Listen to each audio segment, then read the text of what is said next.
in accordance. So choose a specific and accurate title and subtitles.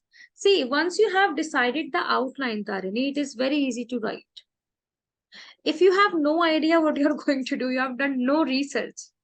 And whenever you do the research, never ask any AI tool. Do your research on your own. Go with Google, go with the old fashioned books. That research will be more impactful. Okay, then any other research.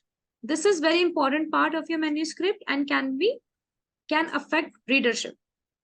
If you have good subtitles and titles, people will read them and they will understand what you're talking about. Make sure your title doesn't put people off. The title should give an overview of what your paper is about. This should be accurate and specific and reflect the content of the paper. Avoid jargons where possible. Okay, writing an interesting abstract can improve your research paper. So make sure you start with a very interesting abstract. Abstract can be the main idea of your finding or some very important, crucial part of your finding, that what you're going to discuss and how you came up with that.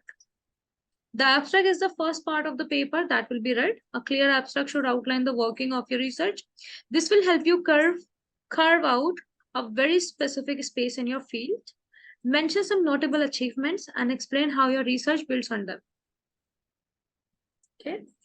To improve research paper, keep it simple.